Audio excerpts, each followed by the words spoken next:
Level 8, week 4, day 1. This will be the last week of this level before we do a deload, which is why I want to talk about what these are this week, because we'll be able to experience them next week, I believe. Oh, I lied. I could be lying to you. I don't know if 8th level has a deload. Now that I say that. Yes, it does. Cool. So we'll cover that. Regular bench, 3x5. It is below freezing. I don't know how strong I'm going to be. We'll find out today. Bent over row, barbell, incline dumbbell bench, sculls with curls, and crunches with planks. No better time to get on the cold ass concrete than when it is below freezing. And then we'll talk about the deload. All 3x10 besides our main lift. It's going to be 3x5 because I am making adjustments to this module to be more power building-esque rather than just a typical upper-lower split at 3x10. So, if that all wets your whistle and swells your jollies and you want a copy of this completely free ebook, the 1-year beginner's handbook with over 172 workouts in there, along with a few other good things, you can get your free copy by simply joining the Discord, all completely free, and it can be yours with the touch of a button. Unfortunately, this is the only print copy that we have, and the ebook is not really print friendly, but I made it look somewhat pretty. So let's get after it. Today, I think I'm gonna move you guys over here and not have to worry about moving you a whole lot.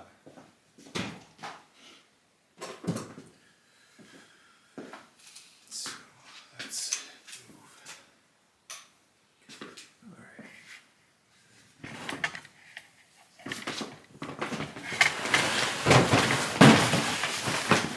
There we go. Oops. Bird, did Pickles say he was coming?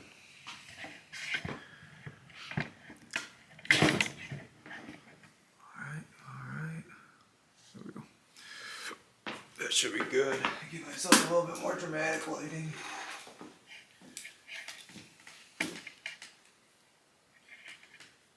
Man, it is freezing in here.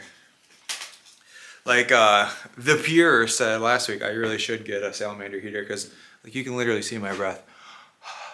Okay, you guys can't, but I can. It's there.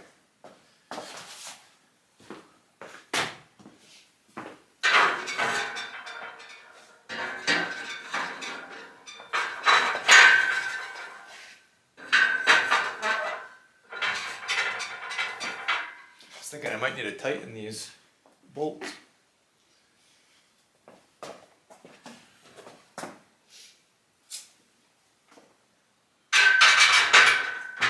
Okay.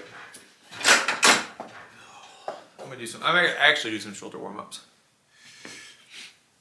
Ow, alright. Welcome, friends. For those of us keeping score, I weighed in today at 220.6, which puts me down 51.2 pounds. So that is a big win. Yeah, we're just getting warmed up. Like I said, it's cold, 29 degrees last time I checked. So I'm gonna try to warm up a little bit. It's at that point, we had a big turn this weekend, so I might have to actually get some kind of heater or steal our bathroom heater. Yeah. My office is pretty cold as well. And I don't know why, but my office is the smallest bedroom. I don't know why I did that. That's actually a legal bedroom. But it's in our basement, fully finished basement, but that room has no vents. I don't know why, but the vents stop outside of my room. And so it's always cold in there. So I have a space heater on in there when I'm down there. And one of my heaters used to have a, tell me what temperature it was. And the coldest I saw in my room, my office, was like 46 or 47, 48, somewhere around there. So very cold, very cold. All right, empty bar, that's one. Boom, boom.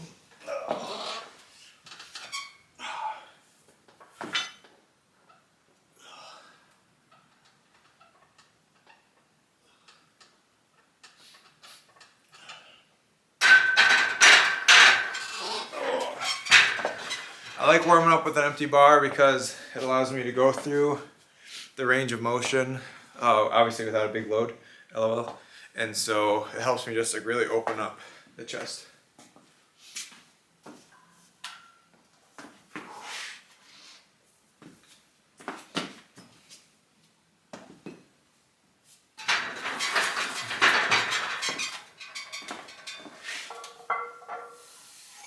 Wait, wait, wait.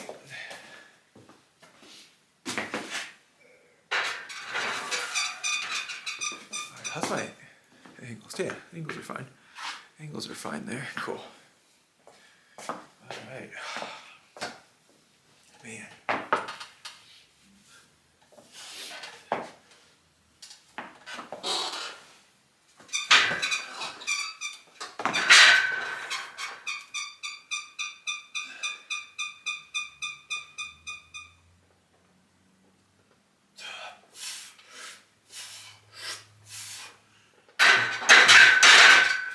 Oh. I can throw 185 on. I saw this video of this guy today. He was at like an actual commercial gym and he was benching and it said proof that nobody's actually watching you. He had 4 plates on the bar on each side, so 405 and some change. I can't remember if he had a 25 on or like a 10 and a 5 or something, but over 400 pounds. Benching, he did 2 reps and failed at his 3rd, and so he just had it sitting on his chest. He's looking around, mind you, over 400 pounds on his chest right now, looking around, and he's finally like, yo, and like three guys came up to run to him. I'm like, Jesus, every time I see somebody bench more than 3 plates or more, I'm keeping my eye on them. I pause my set to watch them for that exact reason.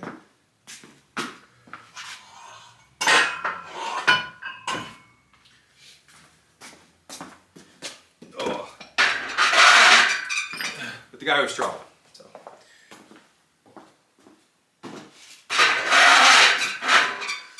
All right. I think this is what we did last week, right? This is what we did.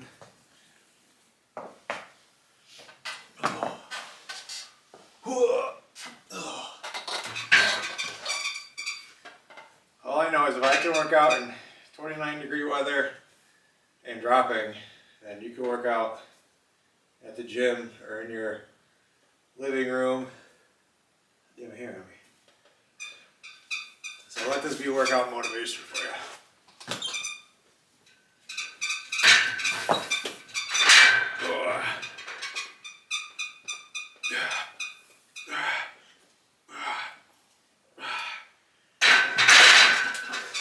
Alright. How'd that look? That look good? Feel good?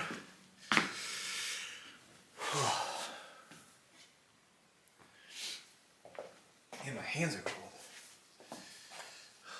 My work gloves are not insulated.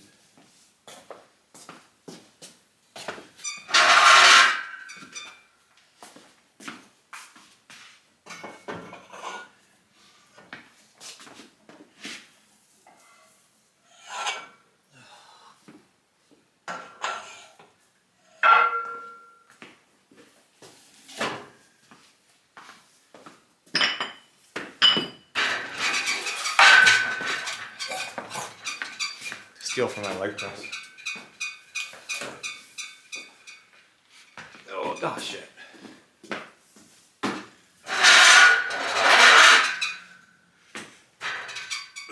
Come on.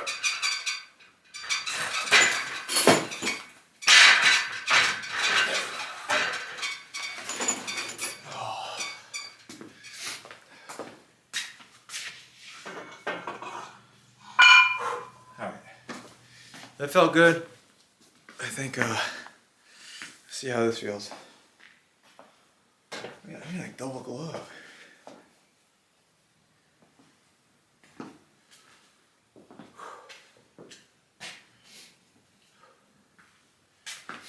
I gotta twist my leg press around so that way you guys can actually watch me lift.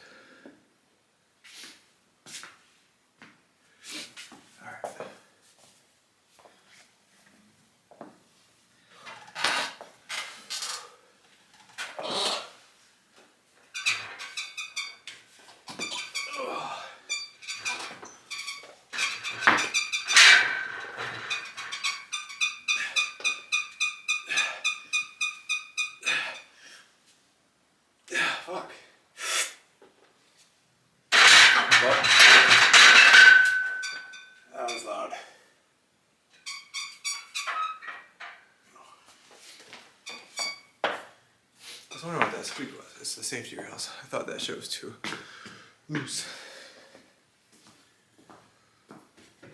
But we need safety rails. We're by ourselves. So I was thinking, Pickles half joked about getting me a bigger whiteboard. So I was thinking about getting a bigger, like a bigger one, and then having like the LED lights around it. Then I'll have my safety bar, squat bar, underneath it, and then have the accessories that are in the wheelbarrow kind of around it. So between that and like nerdy stuff, I think that'd be kind of a cool backdrop. But then focusing on like having that as a lecture area. So I think that'd be kind of cool. Also, I know the whiteboard's in the background, but can you guys read that?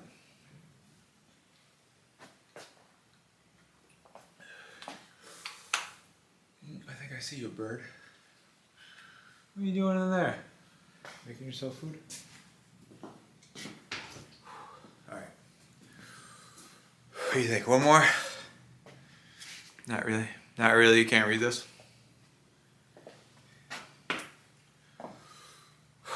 I would like maybe to have some kind of overlay to like put what I'm doing when I do it.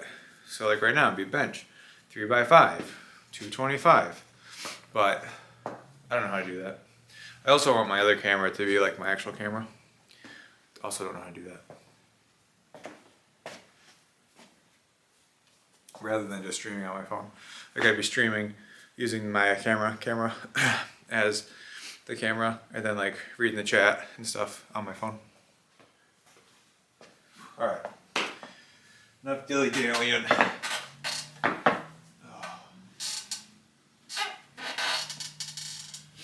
Alright.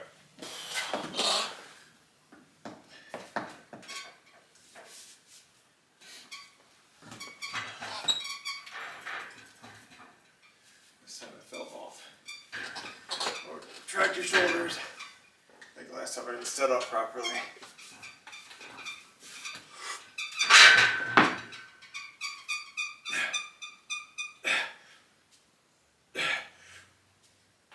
Wow. Hold on. Fuck, I did it again.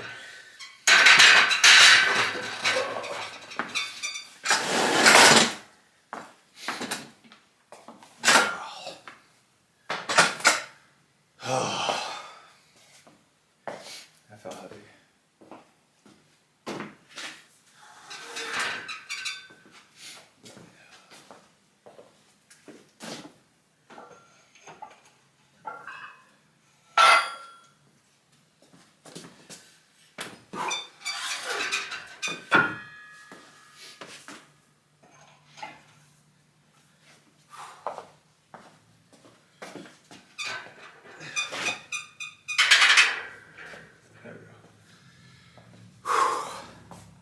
Doing the dishes, hell yeah. Thank you. Let's chat.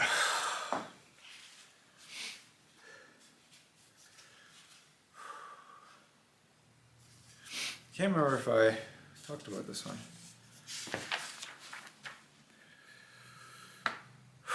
Oh, we had a guy the other day. Person.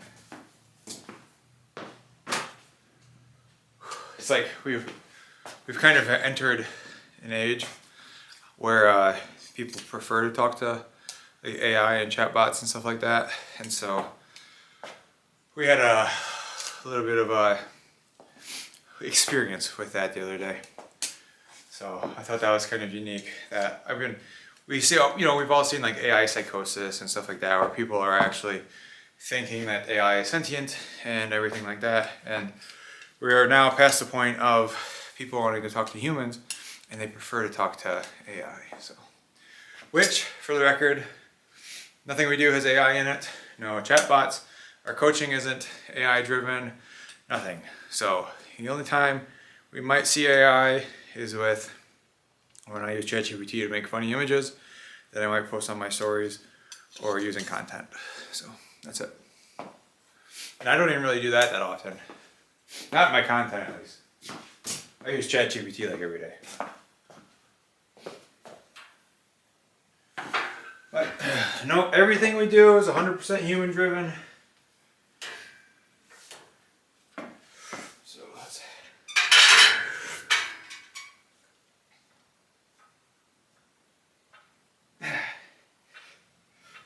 Ten. There we go. Felt good. I'll throw a 10 around.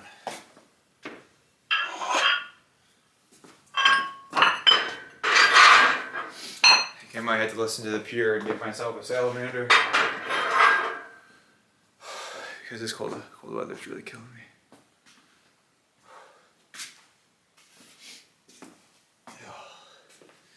I've also really been dragging my heels on getting this thing half finished because we've been busy. Like every weekend we have something going on. From our Halloween party, October 25th, maybe the weekend before that even, all the way through Thanksgiving, we have plans of some sort. So, yeah. Busy. It's a busy fall. Busy fall for us for some reason.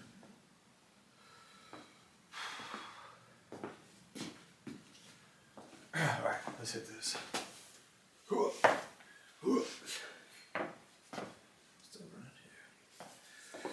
Remember to turn your watch on if you're not doing a workout. And your watch doesn't really count.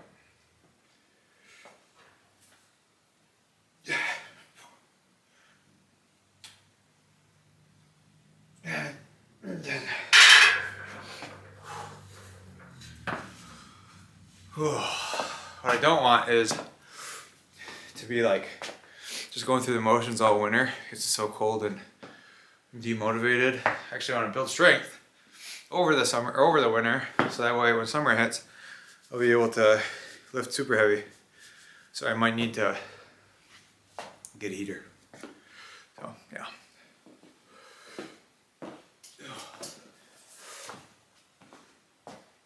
I think we talked about this, but a lot of times people go through like this phase of wanting to make a change, and then they'll kind of like brainstorm it, kind of like it's a contemplation phase of the trans theoretical model of change. So they do pre-contemplation, which is them saying, I don't need to change. Then there's contemplation, which is maybe I should change. Then there's action, which is them changing. And so a lot of times people get stuck in the contemplation phase where they are, creating a workout program. They're reaching out to coaches through their DM ads and researching on YouTube and stuff like that. And it's all great. You create this perfect, optimized min-max program and everything's written down in a journal, or maybe you have a color-coded spreadsheet. All perfect, beautiful. All it requires is the most discipline you've ever had in your entire life, and it starts Monday. And the reason why you enjoy doing that, you enjoy the program design, you enjoy creating everything, the color-coded spreadsheet with maybe levels and tiers of bonuses and loot that you unlock as you progress. And it's like, when I hit this weight milestone, I'm buying this shirt or this game or these pairs of shoes. It's because when you go through that phase of essentially creating your program and creating your design and everything like that, designing your program and everything, it causes you or gives you that reward response that you're looking for. So you're getting dopamine in a way similar to what you would get of actually achieving the goal you get early on by creating a plan to reach that goal. And so you're getting the dopamine hit in the beginning, and then you obviously get the dopamine from achieving your goal, but it's that middle part of actually doing the work that everyone falls on. And that's why, January 1st, everyone's starting a new lifestyle over, and then January 3rd, you're burnt out, you ate a whole large pizza to yourself, and you just feel so defeated that you're like, look, I guess it's just not the right time. All because you spent too much time creating this amazing, awesome plan that is optimized and everything like that, rather than just starting off small. So there's like 2 lessons in there.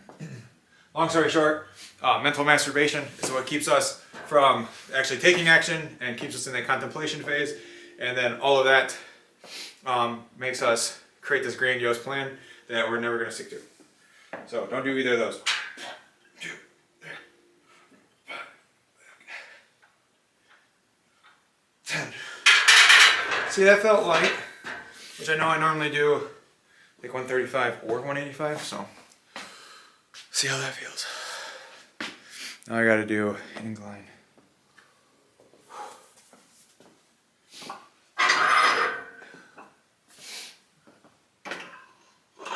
Another thing, going off of like the change and creating the plan and everything like that, you have to, in order to change, you have to change your environment, change your conditions, so to speak, because that has a huge output on like what you actually do. It has a huge influence on what you do, right?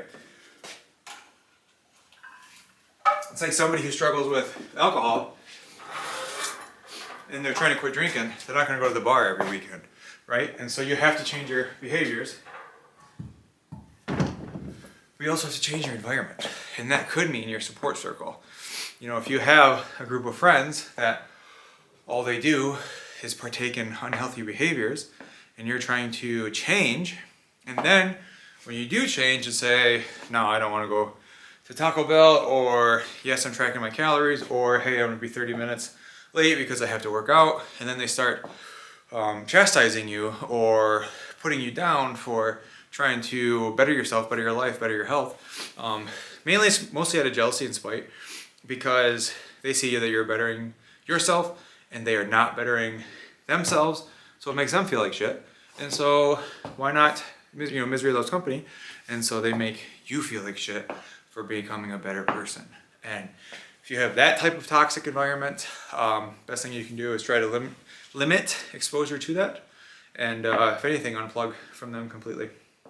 That's easier said than done, but sometimes you gotta do what you gotta do. And this goes for family too. I'm fortunate enough I have an extremely supportive family to where even when I quit my job to start a business, my mom was like, I have no idea what you're doing, but I have faith that you'll succeed. And I'm like, I'm glad somebody does. But not everybody has that.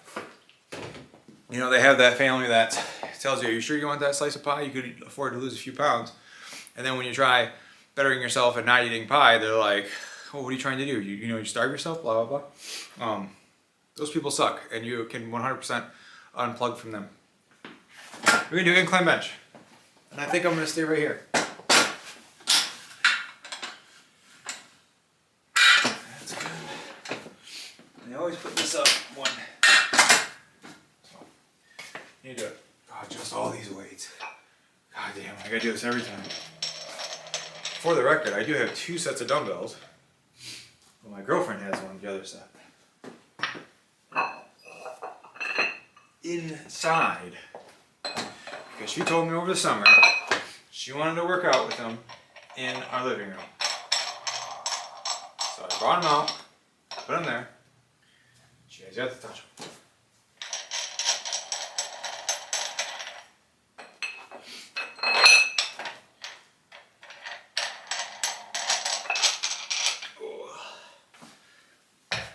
I could probably go higher than that. Well, you know what? We'll see. We'll see.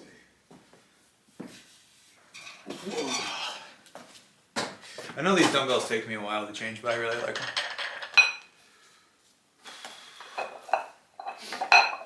These are heirloom quality. These are the weights that you will pass on to your grandkids.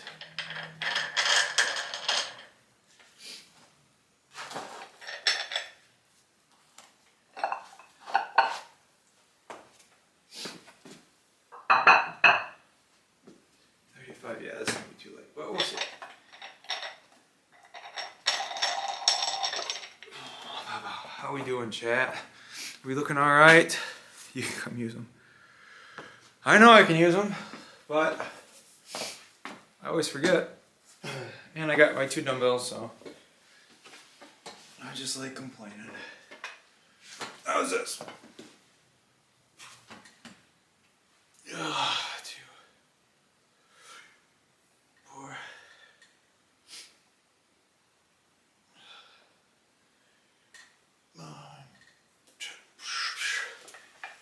not bad. You know, one thing I could do to speed this along, I had this conversation with one of my clients where he wants to increase the intensity of workouts, but he's still on a tight time frame. So he wants to keep them around 30 to 40 minutes. And one way to do that is to superset. Well, I don't know if you can read the board, but superset. And so instead of doing straight sets, bench, bent over row, incline bench, you can do bench, keep your straight set there, and then superset, bent over row, and incline dumbbell bench, and then cut that rest. You essentially cut that rest time in half. And you can also shorten your rest time even more because they're antagonistic muscles. So when I'm doing my incline bench, my back is resting. So I can kind of cut my rest time in half because my muscles are resting while I'm doing the other exercise. And that's why, like bis and tris, you can go almost back to back to back with maybe like a 30-second rest in between because you're working antagonistic muscles, so it gives it time to rest. So. Yes, Bert, thank you for plugging into the Discord. If you want this workout that we're doing and 170 odd other ones with a cooking and shopping guide, which is a meal prep guide, 40 high protein recipes, sleep guide, your starter kit, everything that you could ever want in life in there, all completely free. I feel like I'm gonna hit my head. Okay. 5,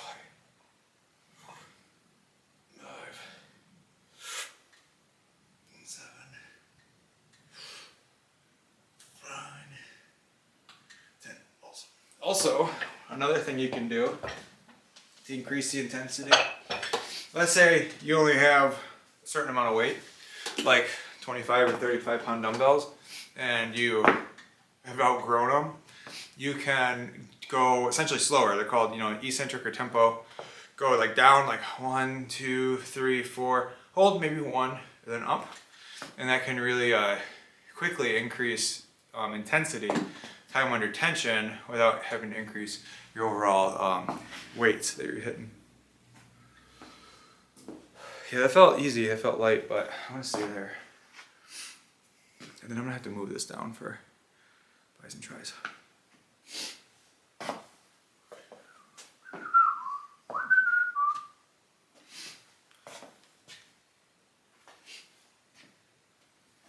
Awesome. Are you feeling good? I don't have my pen. I can't write anything down.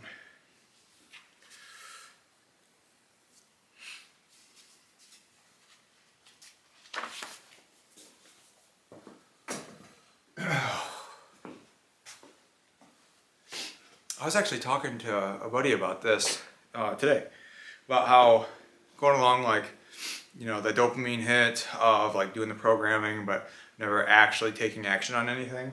And we get that a lot. We get a lot of people that reach out through the ads and they just seem like they want a change but they're not ready to take action. And it'll go all the way through, like we'll go through all the way to the end of the sales call. And then when it comes time to take action, they start freezing up, they start backtracking, giving me any type of excuse they possibly can, and that's at that point I realize that they're just pretty much tire kickers at that point because fear is kind of taking over. There's always excuses to kick the can down the road, always something coming up, always this, that, or the other. If you let fear take over, it will keep you exactly where you are, if not worse. So instead of asking yourself what could go wrong, ask yourself what could go right. What's the worst case scenario if I were to take action on my health today? Chances are the worst case scenario is not actually going to happen. So ask yourself what's the best case scenario? Because chances are that's more likely to happen when you do things properly. See how I'm going slow and coming up. I really do want to pause, but definitely feeling it. I don't know what number that was, but that felt good. Oh, fuck, we just go good. Alright. Move this.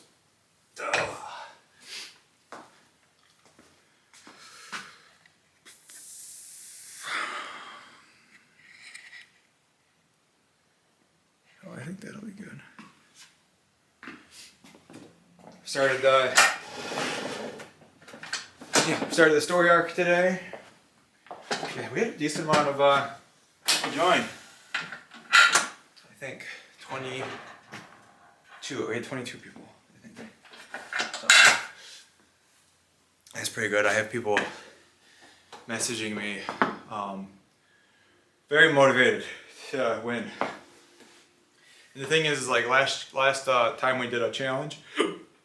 Last time we did a challenge, we had 2 guys last day, like literally overnight, because I woke up to all this. I told them the rules were there was no limit on how many workouts you can do or activities you can do in a day, but they must be at least 10 minutes. And so what they did was they were going back and forth, 10-minute workout, 10-minute workout, 10-minute workout, to where they both had like around 250 points. One won by like literally 5 points or something like that. And then third place had like 50 points. Like that's how big of a gap that they had. And it was like back and forth, back and forth, back and forth. And I just gave them both first place because okay, why not? But the problem was, you know, if you're doing 5 10-minute walks, it's really just one 50-minute walk, right? And so I capped everything at 1. So instead of doing a bunch of that, one 10-minute walk or one 1-hour walk all counts the same. And I did that because it helps level the playing field a little bit.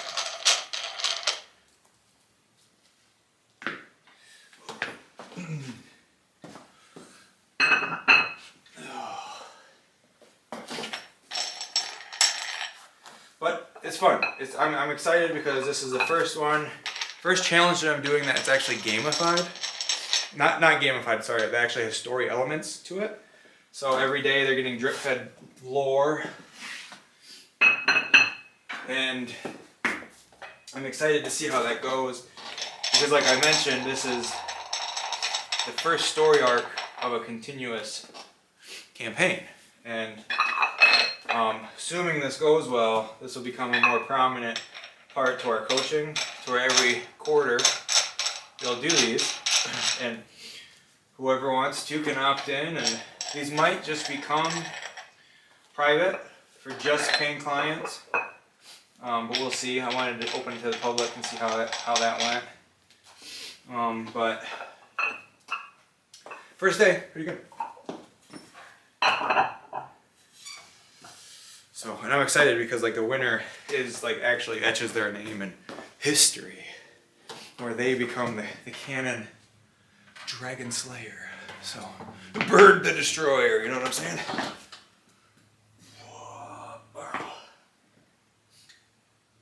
2, 3, 4, 6, 7, 8, 9, 10. I feel like if I had a salamander, you guys would just hear it nonstop.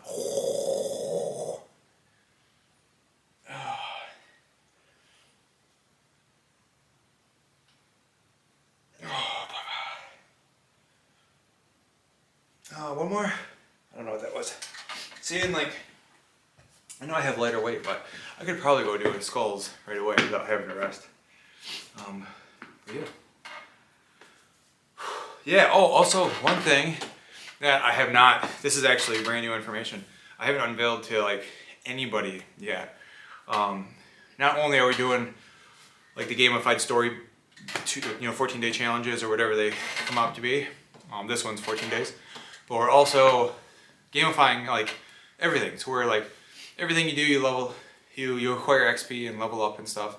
And so when you hit certain level milestones throughout this journey, level milestones as well as actual weight loss milestones, you'll get loot. And so I'm thinking about creating 4, this is what I have brainstormed now, 4 different milestones through a normal client's journey, to where they'll get real life stuff, you know?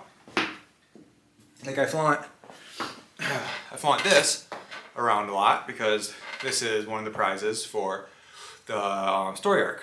And so I'm thinking something like maybe this, or like a chalice, like maybe a coin, like kind of progressively level up to where it's like once you go from first level to maybe third level, you get your first one, something small, commemorative, maybe your character's name on it or something, and then all the way down to like maybe you lose 50 pounds and you get like a full ass sword that has, you know, your character name on it, or your name, ideally your name and your achievements, because you want to commemorate what they've done. And so stuff like that, because it'll be a lot of fun and you're like, oh man, I'm really close to, you know, getting that sword. I better work hard to push towards it.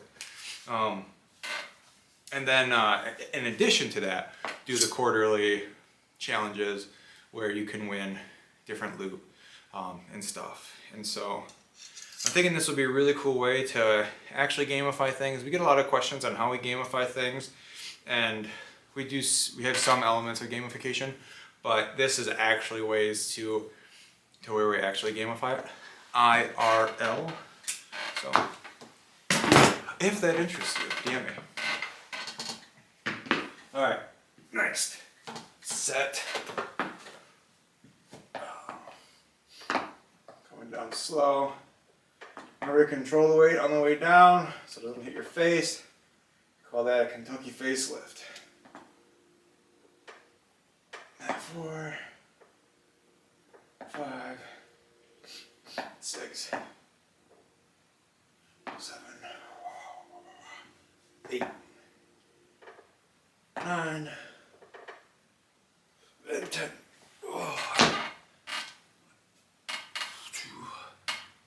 3, 4. I can't read that. 6, 8, 9, 10. You guys can't see it. My arms look huge. My arms are huge on this sweatshirt. Yeah, so we do get that question very often. Could they see each other's progress? Good job, Bird. Good question, Bird. Not good job. Good job, Bird. No, good question. In the challenge, they can. You can see the leaderboard. So out of like the 22 people, you can see who's, I think you see all standings, but at least who the top 3 are. Then, like the personal XP, that's like a one-to-one thing, like one-on-one. And so you're not competing against anybody. Because if, let's say you're a year into the journey, and you're like level 19 or 12, I don't know what it would be. Like let's say you're 18th level, obviously you're going to have an advantage over somebody who's first level. So there's no direct competition there. But when you start the challenge, everybody starts at 0. So yes and no.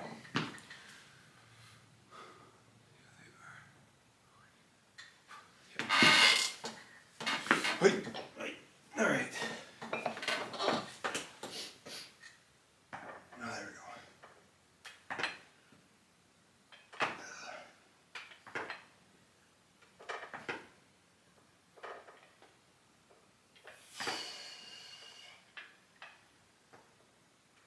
10. Oh. 4. I need some tunes up in here.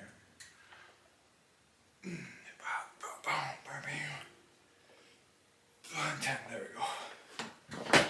Oh, that felt a little light, not too bad. Admittedly, could have pushed myself probably a little bit harder there.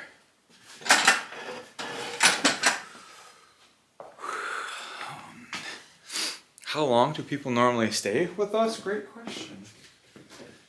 It definitely depends on clients' goals, but most clients will stay, most clients will stay with us for at least 6 months, because most people that we work with, most people that we help have at least 50 pounds to lose. And so naturally that takes time. And so very conservative numbers, 6 months you can lose 30 pounds. I think pretty much anybody that we tend to work with can lose 30 pounds in 6 months. Not saying they do, because life circumstances happen, but most people that we work with can afford to lose roughly a pound a week. Is that helpful? 369. Like 369 to goose drink wine? Why do you ask if that was helpful?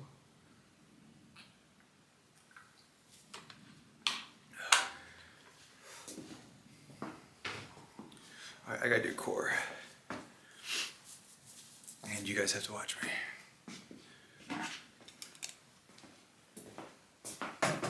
Luckily, we've been cleaning up the weights as we go. I was singing for you. Da-dum, da-da-da-dum. Wait, is that like Jaws?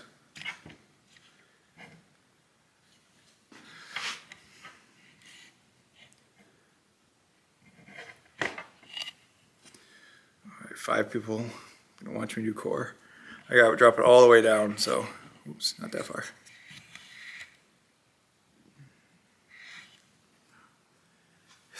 Oh, 369. I was thinking 369 in the goose drink wine. My dad taught me that song when I was like in 1st grade. Alright. Boom. So we're doing crunches and then planks. So, wish me luck. I like having my feet up when I do plank or when I do crunches.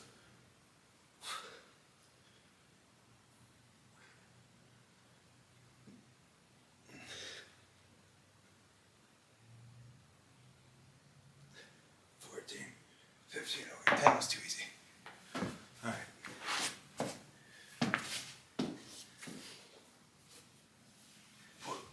I'm timing myself. 36. Can you guys see me? Can't see my head.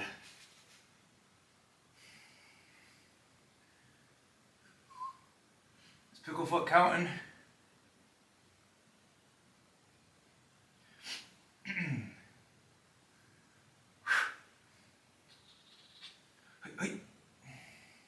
Oh fuck, I forgot where I started. I think I started at 15. Alright, there we go. Oh, okay. Is that 30 seconds, guys? He's not here. Well, then I'll have to count on my own. Do 2 more sets of this, and then I'm going to lecture on what a deload is, and like what an example of a deload is, because we'll be deloading next week. And so I want people to know. And I had nothing else planned, so if you want me to lecture on something, let me know in the chat here, comments, on YouTube, or if you come across me on Instagram or Discord, shoot me a DM there. Alright. Core is feeling a lot easier after week 1. Last week sucked.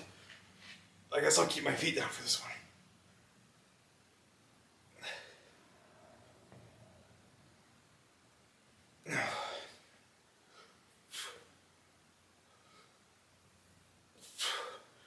Okay. I want to talk about those when I transition to planks. Okay, perfect. So crunches, you only need your shoulder blade to come off the ground. Shoulder blades to come off the ground, and so that's why it looks like I don't have a huge range of motion, because the bottom of my shoulder blades are coming off the ground. Oh fuck! I just said how easy this was. Here we go. Stop talking.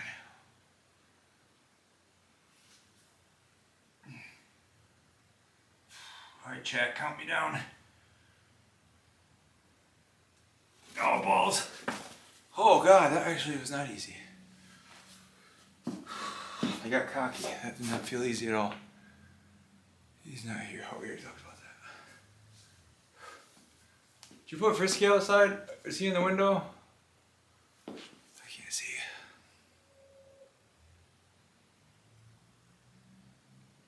Is that our neighbor or is that you? Nope, that's you. Yeah, that's definitely you. It's either a crazy neighbor or my crazy cat lady girlfriend.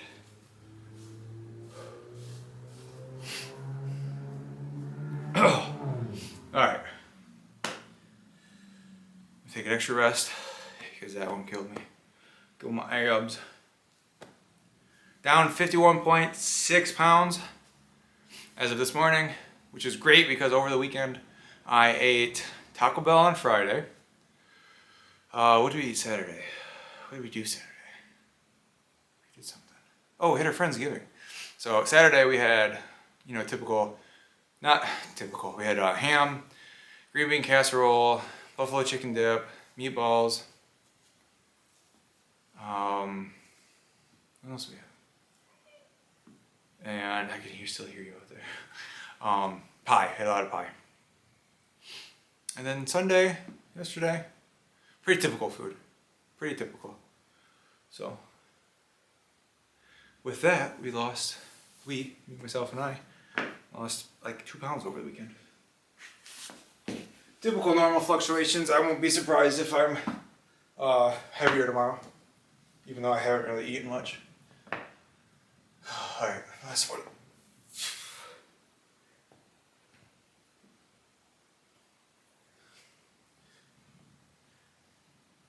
And 10. Oh, I gotta do 15. I upped myself. 3, 4, 5. Okay. Alright. Last one. Last one, best one, right, chat? Alright. Oh. Let me give myself 12 seconds. So I can start on the minute. Oh, I lost it. 4, 3.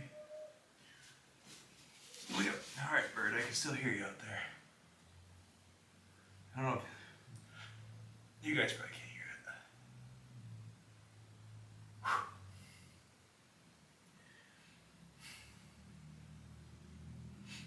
I need to vacuum this place. I got my shop vac somewhere over there.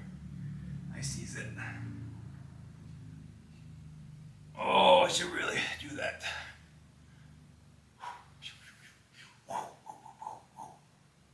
Alright, that was good. That was good. How'd that look? That felt easier than childbirth, I guess. Alright. Let's turn this off. And then we're going to talk stuff. We're going to talk. I'm calling for... I hear you. I hear you out there.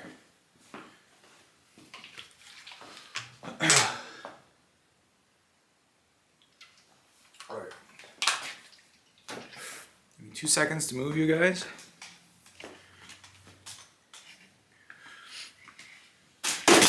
Stupid fucking thing.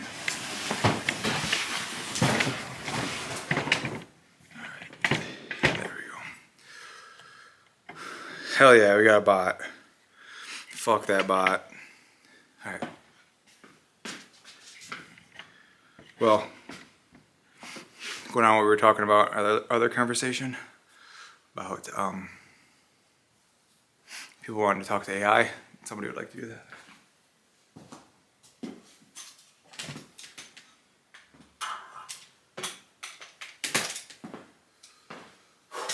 Alright. This is a stupid question, but is this normal or is this backwards for you guys?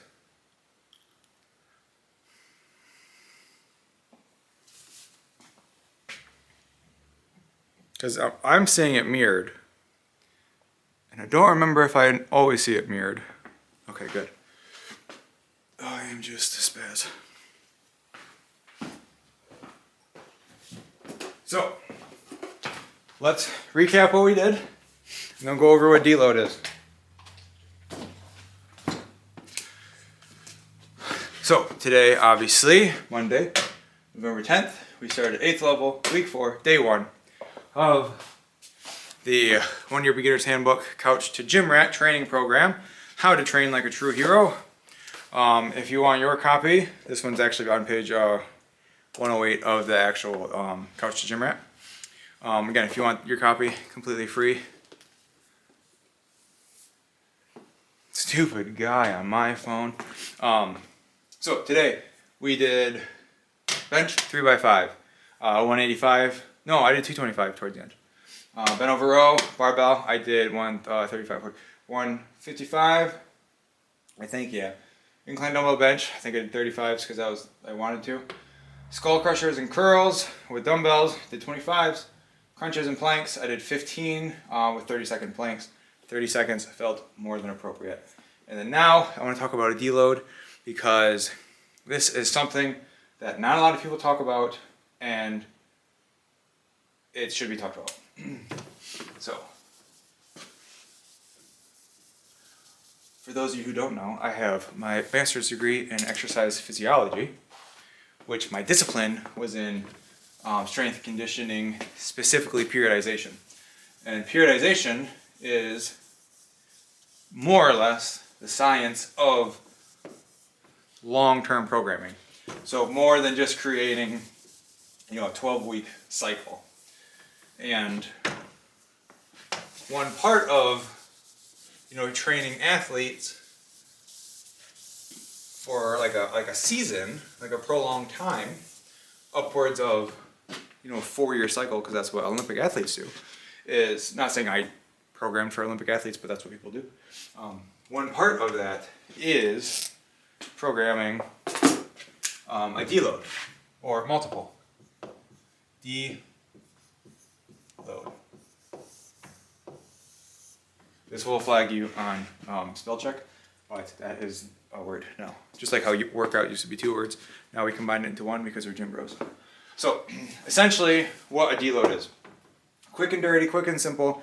It is a week or 2 where you drastically cut down the volume of your workouts and drastically cut down on the weight of your workouts to help increase recovery, reduce the risk of injuries, and still allow you to go through the range of motions. So it's kind of like one step above active recovery. Active recovery, I think, is kind of a bit of a buzzword now, but essentially all active recovery is like going for a walk and doing some light stretching on days you don't lift. But a deload is, like I said, 1 to 2 weeks of, let's put it here. So I actually want to show you what like today's workout and what the deload will look like. So we'll do 1 to 2 weeks, roughly 50 to 70% of the volume, and roughly 50 to 70% of the weight. So again, it's nothing super crazy, but you'll easily, this will be a good way to get into the gym, go through the range of motions, keeping the body moving and the joints lubricated and all that before an event. Oh, when do you want to do this? Normally you want to do this if you have been going for a prolonged time. So if you've been doing a program for somewhere between like 8 to 12 weeks, 8 to 12 weeks of moderate to intense intensity for workouts. And then I normally like to schedule them around holidays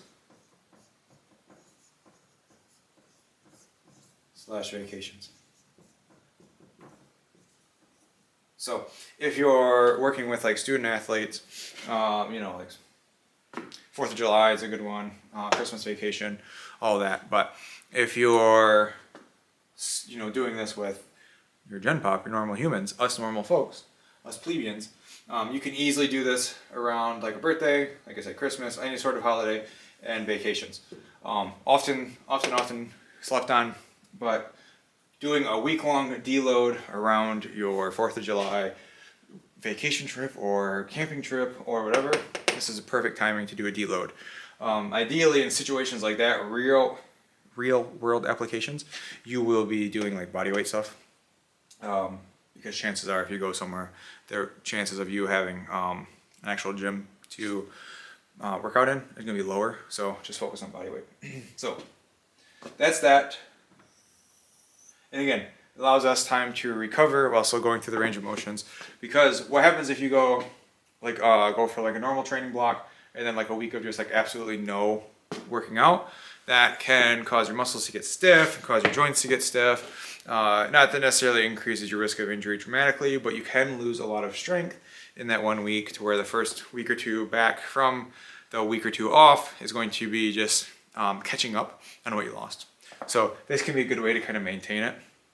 And this is more or less kind of like a maintenance phase for, like I said, 1 week. 1 week. And we can also, I want to put a pin in this, but we can talk about diet breaks because I feel like that will would be a little bit more impactful as well. So this is what we did today. Let me double check to make sure I'm doing it right. Yeah, okay. So this is today. And this is deload. So we do a barbell bench, 3x5 at 225. Can you read that, or is that too sloppy?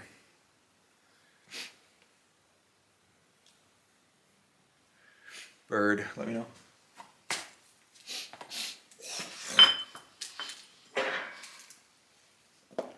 I think she's calling for, anybody can let me know how this looks. Okay, I'm going to assume it's not good because I can't read it.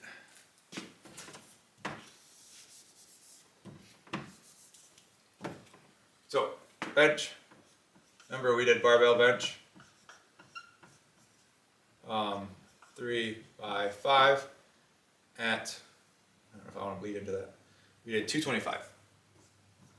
Barbell, bent over row, 3x10. Dumbbell, incline, 3x10. And then skulls with curls, 3x10. And then crunches, and then planks. 3x10, we'll say, even though planks for 30 seconds. And so, looking at this, we have 3 sets across the board, right? So, quick and dirty math, we can do 2 sets across the board. So, instead of bench, we can still do bench, but we can also do dumbbell bench. And so that's what we'll do. Dumbbell, bench. And then we'll do 2x10 at 50% of the weight. So for this, let's say a normal 3x10 weight for us would be 65 pounds. We would want to do maybe 40 pounds for this.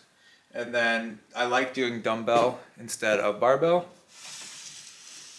because it allows us a little bit more range of motion, taxes the joints in a slightly different way, and it becomes a more natural or organic range of motion versus the bar where both arms are kind of fighting for stability. Barbell bent over row, you don't really have to change that, but if we wanted to, we could do dumbbell bent over row. Again, 2x10. So let's say right here, big letters or numbers, 3x10. We'll do 2x10 here. Dumbbell incline you can keep. Dumbbell, incline, 2x10. And then this is tricky because arms, you can keep them. Skulls, curls. You can stay at 3x10 if you wanted. Or you can do 2x10. No judgment. 2x10. And then, same thing with the core. Stay the same. Same. But with core, let's keep it 3x10. So here's what we'll do. Put my weights here.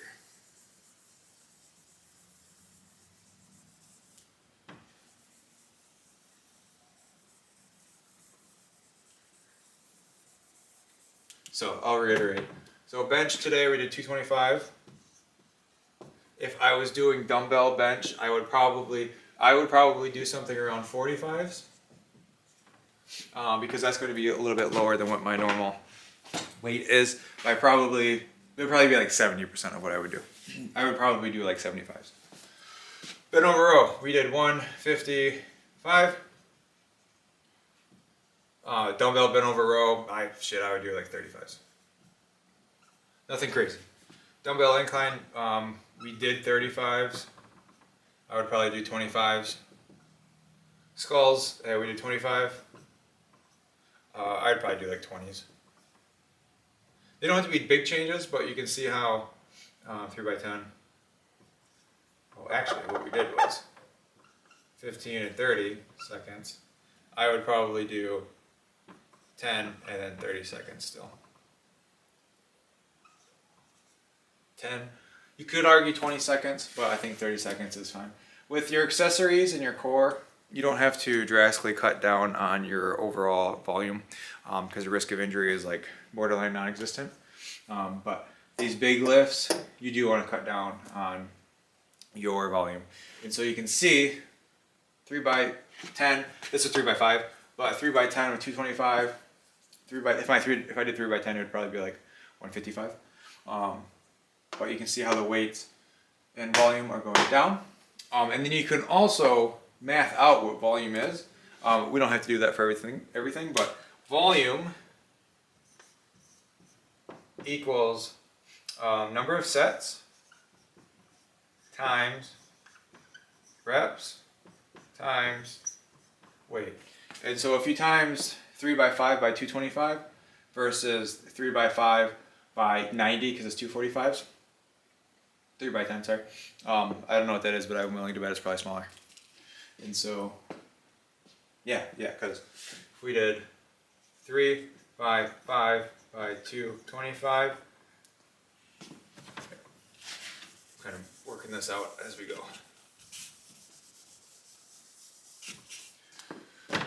So if we did 3 by 5 by 225, that would probably be greater than 2 by 10 by 90. I have no idea if that math is right, but I'm willing to bet. Because you have 20 times 15, yeah. So you can see, this total volume is going to be much, much bigger than this. And so you want to do this, again, do these during holidays and vacations, and do them for like a week, maybe two at most, 2 if you had like a long one. Now, how do we implement this stuff with like your normal Gen Pop client versus athletes? And this is for somebody who might be having like done a training block for like a full season. You know, they spent all summer kicking ass, taking names. Then you can do like a deload. Also, this is really good for people who are just like really stressed with work. I have a particular client. We've been working together for over 2 years. We worked together in the past, and then we worked together again. And every once in a while, he'll just get like burnt out. He'll have like a vacation like coming up, and he'll just get like super stressed, burnt out from work. And so we'll just throw in a deload. He goes to the gym, goes to the range of motions, and cuts the volume by like a third by doing 2 sets instead of 3. So we did here.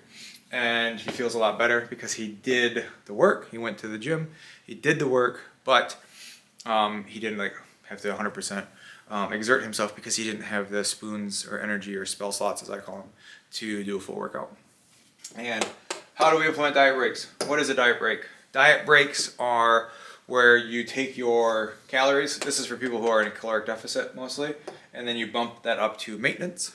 Most of the time it's going to be probably increasing your calories by 500 to 750. Anything more than that's a little drastic. And then eating at a maintenance for 1 to 2 week times. Ideally, you want to do that something like every 4 to 8 weeks as well.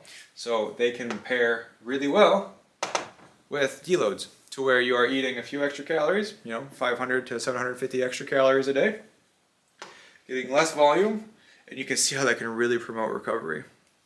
And you might be thinking, you're eating more while working out less. Yes, only for like a week. And that allows your body to recover, to where it's not uncommon for you to lose weight during a deload because your body's working through some inflammation. So, yeah. That is a deload. That's also a diet break. Diet break's quick and easy. Just switch your calories back to maintenance for like a week or 2. Also, diet breaks are really good to do, like I said, every 4 to 8 weeks, depending on how drastic your cut is, because it helps your metabolism from just like completely tanking. So there's not, people talk about like metabolic damage. That's just a huge buzzword. It's not an actual thing. And so what it actually is your metabolism's adapting. So if you are here and your maintenance level is here, and then you cut your calories by like 1,000, your metabolism is going to fairly quickly react and respond to that, to where your metabolism now dropped significantly to where that 1,000 calorie deficit is now your maintenance. And then you can't like, cut your calories by another 1,000 because you probably wouldn't be eating anything. And so what happens is then you start increasing your calories, and then your metabolism's here and you're now in a 1,000 calorie surplus, and you end up gaining more weight than what you lost. That's why people lose 30 pounds but gain 45. It's called rebounding, and it's because of diet crash diets. But one way to help with that is do a moderate deficit, and your metabolism is going to slowly work its way down. It happens no matter what. And then go up to a maintenance, and then your metabolism within the week kind of recovers, stabilizes a little bit, and then back down. And then it kind of goes back up, and so it kind of goes back down. And so you can kind of see how it will regulate it.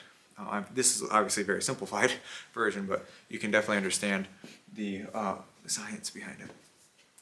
But that's why diet breaks are good, essentially. Rather than somebody doing like a prolonged like 12 to 16 week deficit, because that's when your metabolism will slowly meet it. And that's why people hit plateaus, because I've been eating in a caloric deficit for 16 weeks and I haven't changed anything, and now I can't lose weight anymore. It's because you didn't do a diet break and your metabolism has essentially regulated itself to maintain at the new caloric input. So this is that. Any questions? I think Bird is running around trying to catch our outdoor cat. Also, I'll write this down. It'll be on the quiz. But I think that's that. We've been at it for just over an hour. A little bit longer, I think. What time is it? 10:23, yeah. A little bit longer. Yes. Last plug. If you want workouts like this, deloads are actually already programmed in here. There are 4 deload weeks because I needed a full 52 weeks of programming, and I do 4-week blocks. So 4 times 12 is 48. And so we did 4 deload weeks in here to make up for the lack of 4 additional weeks. And so there are deload weeks in here. I don't exactly remember. I think it's 6, 8, 10, and 12 levels where the deloads are in. So again, all completely free. Over 330 pages of buttery goodness. And if you want more workouts, if you're the healthy adventurer who is starting their journey and they have no idea where to start, this book is free. I made this book strictly for you. I am handing it to you on a digital silver platter, and it is all completely free. And so if you want anything else, let me know. If you have any questions, you want me to write on the whiteboard about anything, let me know. I'm starting to cool off, so I'm going to go inside and warm up and play. I am playing Dragon Quest Monsters 2, the Japanese release. I have a fan-translated patch that I'm playing. It's on the 3DS. The full name is Kobe and Terra's Mysterious Marvelous Key or something like that. It's a weird name, but I'm enjoying it. I'm like 7 hours in, so I'm gonna clean this off and head in. And if you guys have any questions, let us know. And don't forget to like and subscribe and smash that follow button or whatever we do here. But I love Bird. Yes, I do love Bird. All right, gang. You have a wonderful night. I'll chat soon.